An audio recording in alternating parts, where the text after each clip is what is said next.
Now, students, in earlier audio clip, we have taken 2 points of the questions. First freedom struggle of 1857, and that was political reason and take on Indian languages, culture, and tradition. Now, students, in this clip, we are going to discuss another and third point of this answers, and that is social and religious reason. Social and religious reasons यानी सामाजिक और धार्मिक कारण। यह है third point. Simple है, step by step सुनिए, हिंदी में याद रखिए, आपको जल्दी जल्दी याद हो जाएगा और उसके बेस पर आप लिख भी सकते हो, है ना। सोशल एंड रिलीजियस रीजन यानी सामाजिक और धार्मिक कारण। सामाजिक और धार्मिक कारण। तो फर्स्ट पॉइंट इज, जैसी हेडिंग है वैसा ही लिख देना है, कोई प्रॉब्लम नहीं इसमें। The social and religious, the social and religious policies of British Empire, या फर्स्ट पॉइंट देखो ध्यान से, the social and religious policies of British government also discontent amongst the Indian people. The social and religious policies of Britishers also caused a discontent amongst the Indian people. जो ब्रिटिशों की सामाजिक और धार्मिक जो नीतियाँ थी उसके कारण भी क्या हुआ, भारतीयों में असंतोष आया। क्योंकि हम भारतीय काफ़ी सामाजिक और धार्मिक होते हैं, है ना। हमारे पूरे देश में अलग अलग जाति, धर्म, भाषा, संप्रदाय के लोग रहते हैं, सबके अपने अपने फेथ हैं, है ना। हम लोग काफ़ी रिलीजियस है, धार्मिक प्रवृत्ति के लोग हैं, सब अपने अपने धर्म में काफ़ी गहराई के साथ आस्था रखते हैं, विश्वास रखते हैं। तो यदि कोई आपके धर्म पर अटैक करता है तो इससे क्या होगा, हमारी जो रिलीजियस जो फीलिंग्स है इट विल बी हर्टेड। तो यही एक कारण हमको इसमें पढ़ना है। हमारी हेडिंग क्या है बेटा, कि religious and social and religious reasons. तो पहला पॉइंट हम क्या लिखेंगे, the social and religious policies of British government also cause to discontent among the Indian people. पहला point. Second point, Indians were afraid of that they means Britishers are destroying their traditions। भारतीयों को यह डर होने लगा कि जो हमारी प्राचीन परंपराएं हैं, जो ओल्ड ट्रेडिशंस है, परंपरा है, उसको क्या कर रहे हैं ब्रिटिशर्स, उसको नष्ट करने पे तुले हुए हैं। उसको क्या कर रहे हैं, नष्ट करने पे तुले हुए। ये भी उनमें एक भय होने लग गया, किसमें, इंडियंस में। तो देखो पहला पॉइंट हमने क्या देखा कि the social and religious policies of British government were cost of discontent among the Indian soldiers, Indian people. Second point, Indians were realized or Indians were afraid of that Britishers are destroying their traditions and religion. Britishers are destroying their traditions and religion।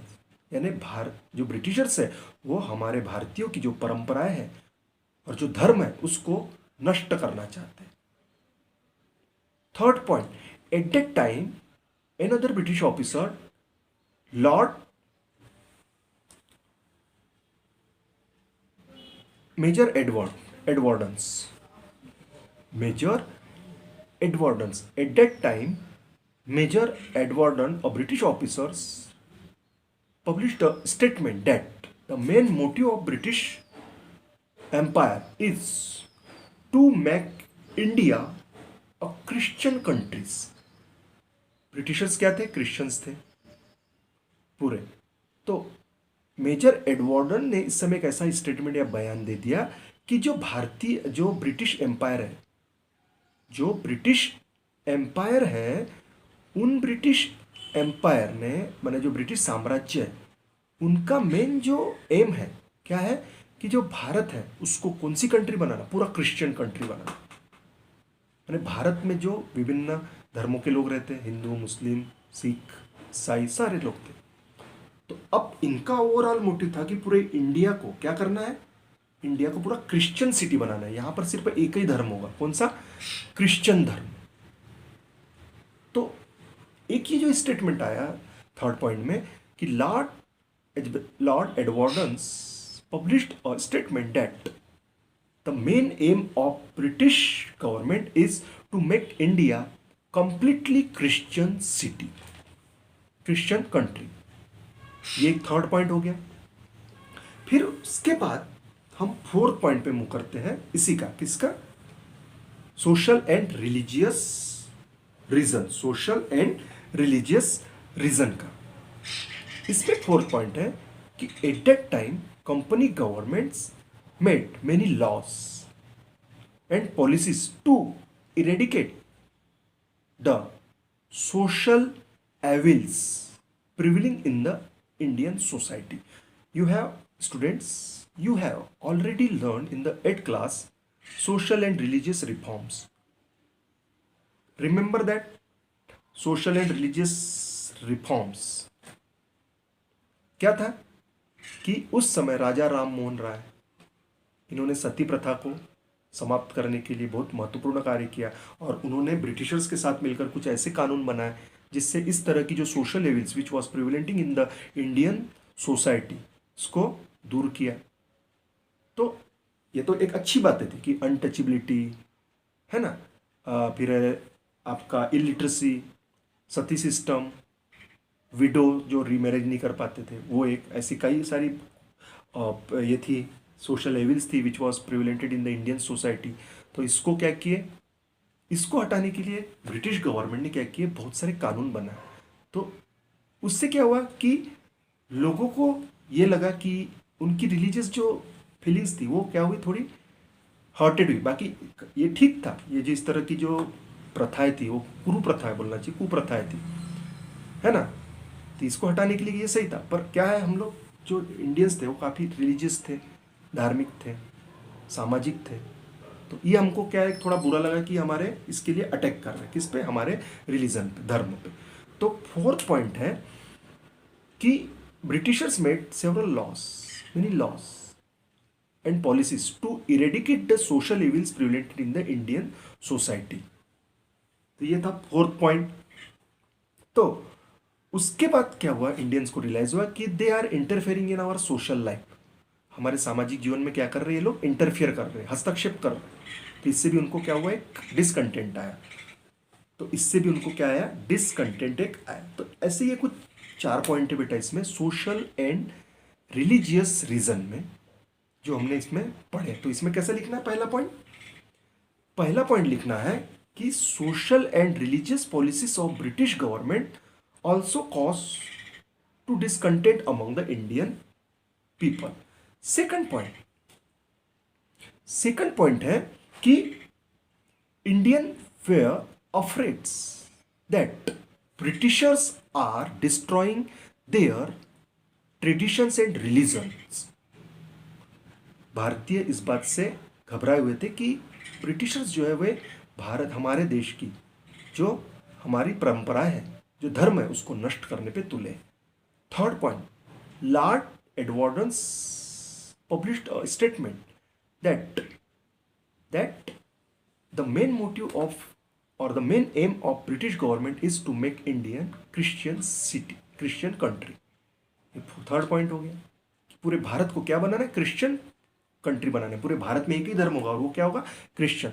और last point इसका है हमारा fourth point of this topic, and that is British government made many laws. British government made many laws and policies to eradicate यानी क्या होता है, हटाने के लिए, many social evils which prevalent in the Indian society at that time, and Indian realized that they are interfering in our social life। और भारतीयों ने ये क्या किया, उनको लगा कि ये भाई हमारे सामाजिक जीवन में हस्तक्षेप कर रहे हैं, तो इसलिए भी there were a lot of discontent among the Indians against the Britishers. So this was the social and religious reason। हमारी discontent among the soldiers, सैनिकों में असंतोष। पहला point, due to defective policies of Britishers, due to defective policies of Britishers, there was a lot of discontent among the Indian soldiers। ये बहुत सरल वाक्य बेटा, सारे वाक्य सरल है, बस आप अपने माइंड में only keep heading in your mind, on the basis of that heading you can easily write the answer. अब आपको समझ में आ रहा है धीरे धीरे, क्योंकि हम लोग इसको बहुत बार पढ़ चुके हैं, इस क्वेश्चंस को ऑनलाइन में भी पढ़ चुके हैं, ऑडियो क्लिप के द्वारा भी पढ़ चुके हैं। Again I am sending you this video, तो बार बार पढ़ रहे हैं और अच्छे से इसको हम लोग बस सिर्फ पॉइंट याद रखो, आपको फटाफट स्ट्राइक होने लगेगा कि क्या क्या करना है हमको, इस पॉइंट में क्या था, इस पॉइंट में क्या था। On the basis of that point you can easily write the answer of this question. Now this point is discontent among the Indian soldiers या discontent among the soldiers. First point is the defective policies of British government was also, there was a lot of discontent among the Indian soldiers. क्या लिखा हमने, पहला point, defective policies of British government caused a lot of discontent among the Indian soldiers. Now second point, discrimination. पहला हो गया defective, second है discrimination. There were a lot of discrimination in promotions and payments of the Indian soldiers as compare the British soldiers, which content a lot of discontent amongst the Indian soldiers। अब क्या था, जो British की जो भेदभावपूर्ण नीतियां थी, discrimination करते थे किसमें, इनको जो भारतीय सैनिक थे उनको ब्रिटिश सैनिकों की तुलना में नौकरियों में प्रमोशन नहीं दिया जाता था, ऊंचे पदों पर उनकी स्थापना नहीं की जाती थी, और साथ ही साथ पेमेंट में भी, यानी उनके वेतन में भी इनके साथ भेदभाव किया जाता था। तो ये भी एक कारण था, कैसा कि the discrimination in promotion and payments of the Indian soldiers, for the Indian soldiers as compare of the British soldiers, so there were a lot of discontent among the Indian soldiers. Third point, effected of many Indian rulers, craftsmen and farmers, rulers, farmers, landlords. We have already discussed in the first point, political reasons, subsidiary alliance, which affected the Indian ruler, है ना, and other policies to take tax from the farmers। तो all this policy के कारण क्या था, जो देखो third point इसका कैसा पढ़ना है हमको, the Indian rulers,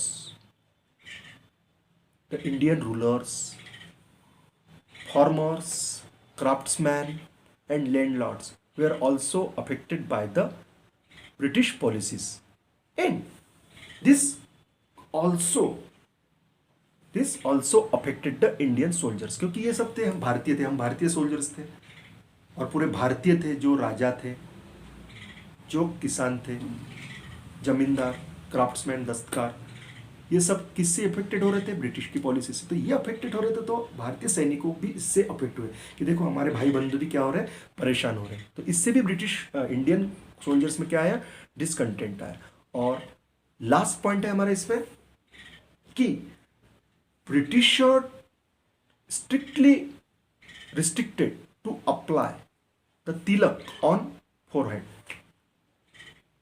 choti, keep choti, ponytail, and also mustache and beard. So this hurted the religious feeling of Indian soldiers, which discontent among the Indian soldiers। क्या हुआ, जो ब्रिटिशर्स थे उन्होंने स्ट्रिक्टली कर दिया, प्रतिबंध लगा दिया, किस पर, आप माथे पे तिलक नहीं लगा सकते हो, इसके बाद आप चोटी यानी पोनीटेल जैसे चोटी रखते कुछ लोग, है ना, छोटी, वो भी नहीं रख सकते हो, दाढ़ी मूछे भी नहीं रख सकते हो। तो इससे क्या हुआ, भारतीय सैनिक जो थे उनकी फीलिंग्स थी कौन सी, रिलीजियस, धार्मिक फीलिंग्स, धार्मिक भावनाएं आत हुई और इसके कारण भारतीय सैनिकों में असंतोष आया। तो students, in this fourth point, discontent among the Indian soldiers, इसमें हमने पहला पॉइंट देखे कि many defective policies or due to defective policies of British government there were a lot of discontent among the Indian soldiers. Second point, the discrimination policy for the payment and promotion of Indian soldiers as compared to British soldier. Third point, affected of the suffering of Indian rulers, farmers, craftsmen and landlords also affected the Indian soldiers. And fourth point is, Britishers strictly prohibited to apply tilak on forehead, keep ponytail or choti or ponytail, and also restricted on mustache and beards, which adversely hurted the religious feeling of Indian soldiers, and so there was a lot of discontent among the Indian soldiers. Now student, we move to the fifth point, and fifth point is immediate reason, and this point we have already discussed in earlier.